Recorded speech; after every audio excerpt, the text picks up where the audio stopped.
Queen Madu, and you're welcome to another segment of Reason with Queen. So please pardon my voice. I have a little flu, so just pardon the huskiness. Like it's going to be, cracky or something like that.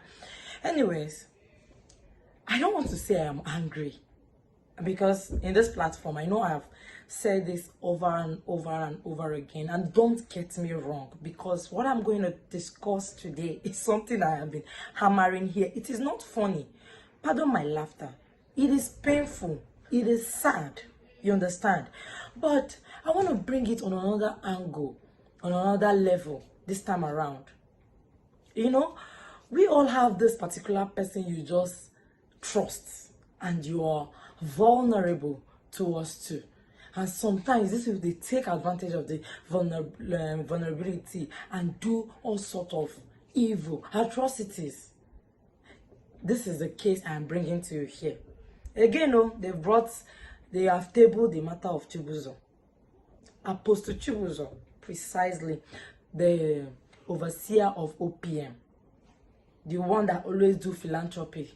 You understand? So there's this girl that came home and said allegedly that she had a baby for him. He did not counter it though.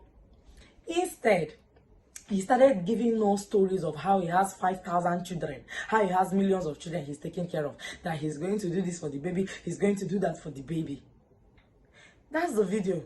I'll open a special account, bank account, both in Naira and dollar. For the child. For the child. I hearing that. Did you people hear that? Did you hear that? And he said he will open a special bank account for that child. Yes. God has a way of working. God blessed me with a daughter. But now, maybe if God has, maybe my wife has given me maybe 5 children, maybe I will not have the mind to be able to bring in all the children. So now, God wants me to have more children. That is why He gave me a daughter.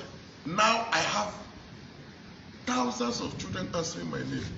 Some are in university in America, some are in university in Turkey, some are in university in Benin, some are in my house. They are answering Chibuzor. So I have more children now so I'm so excited. And those who are answering my name, I created in my will. I'm a man that loves taking care of the less privileged. I have a passion for less privilege. I have a passion to help the poor. I have a passion to bring up people from nothing to something. And I won't stop. I will not stop. So that God will be with me. I'm going to do it because God is happy. All this, do you know that God has even increased the church more? God has even blessed the church more. I said, God, is that how you work? Look at the attendance on last Sunday. Look at last night vigil. It's amazing. I'm going to make you guys understand one thing. I am a Christian, a very devoted one, and I go to church. So don't even forget about all these things they say that you should stay at home and do your spirituality nonsense. Trust me, you need a covering, you need a fellowship. That is why the Bible says, do not forsake the fellowship of the brethren. But my dear, there is a level you will get to. You will understand that there are a lot of so-called men of God, and you need a spirit of discernment to start knowing this so-called men of God.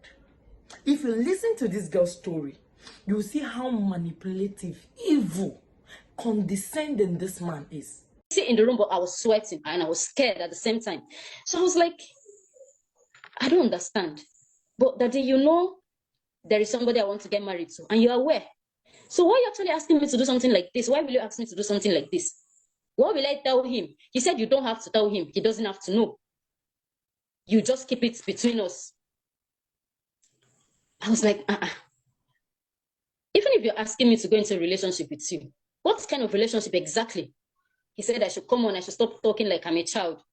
And why am I talking like I don't know what I said, no, I don't want to assume. You have to say what you want. So what kind of a relationship are you talking about? He said, okay, since I want him to say it, that he is actually looking for a sexual relationship. I said that you're a Man of pastor. God said it. Yes.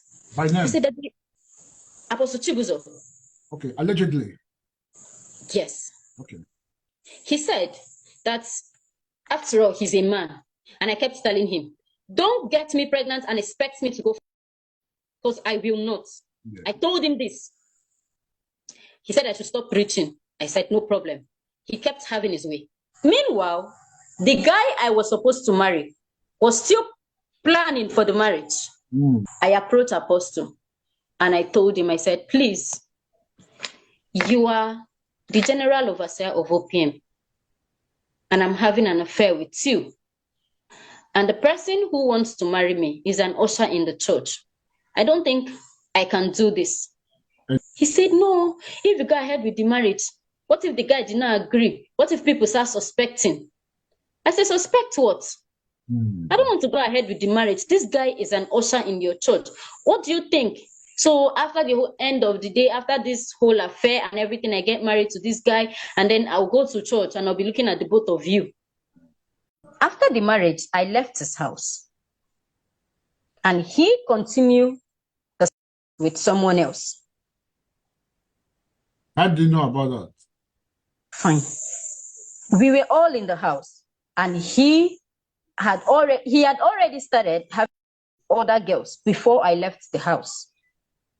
So we all know about this.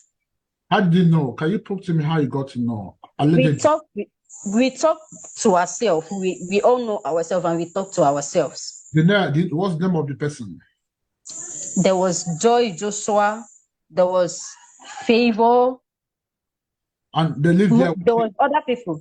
Yes, it wasn't one. Yes.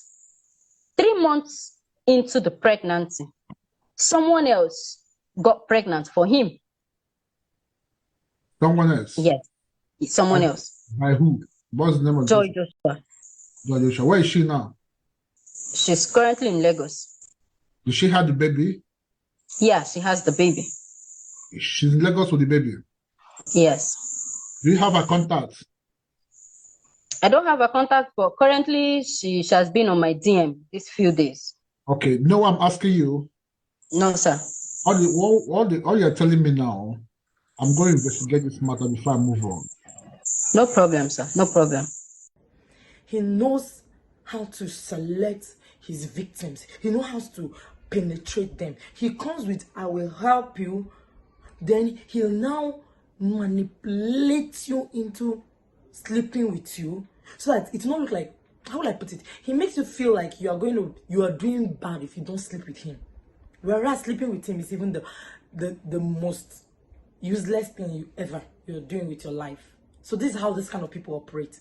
And I am using him as an example because men like this are everywhere. Men that sleep with their house helps, this is how they operate. Men that sleep with their workers, this is how they operate. They come with help, they help you, and the next thing, they start manipulating you, they start guilt tripping you, emotionally blackmailing you into thinking that if you don't sleep with them, you are actually doing something wrong. The painful thing with this girl's story is that she actually had someone she's going to get married to. And trust me, if this girl didn't have the conscience of saying no to that guy she wanted to marry, this man will still wed them. But in the back of my mind, I believe the girl. It's as simple as that. Be careful with this so-called men of God. Be careful. I am not telling you that everybody is like that. No, they are not like that. There are real good men out there. There are men of God that are real men of God. But my point is, why not go to church, listen to the preaching, and go home? Must you have a relationship with these people? And you that feel like you can actually, take advantage of people's vulnerability. Karma is on the way. It will come for you. Karma will show face one day. Everything you think you are doing to cover up will come down. You are doing philanthropy to hide your atrocity. Karma will come for you. Then that name, that reputation. Do you know, one thing with the devil is that he keeps deceiving you. telling you that what you are doing, that it will not come to light. One day it will come to light and you will be shamed. Trust me, God cannot be mocked. Whatever a man sow, he will reap. The Bible. I beg you, all you young girls out there, know when someone is out there helping you genuinely. I beg you, for your sake, for your innocence. Just imagine how this girl was turn the baby mama all of a sudden. She has a child. Whether she likes it or not, she's a mother. Please, watch out for yourself. There are wolves in sheep clothing, parading, looking for people to devour and destroy. You need to be careful. Imagine she was 18 when all these things were happening. A child. Someone that should be leading people is sending them as, just leading them astray, doing whatever he likes, believing it is right. But I know, if this happened after everything, it is true. I just have one thing to say to everybody. Know who you trust. Protect yourself, your sanity and your mind. Knowing God is in the heart. Go to church, listen to the Bible. It is very, very important. Go home. I beg you. Go home. You don't need a relationship with your pastor. I am telling you the simple truth. You don't need that familiarity. You need the yeah. Nah, biggie. The only person you need to have a relationship with is God. Because it's from all this, hey, well, daddy, you leave your own daddy at home and be calling pastor daddy. Daddy, from daddy, abagi me. Let's do what is right. For your sake. I believe this gets to the right audience. Please share our videos, like, comment. I'll come here again and show you my beautiful face.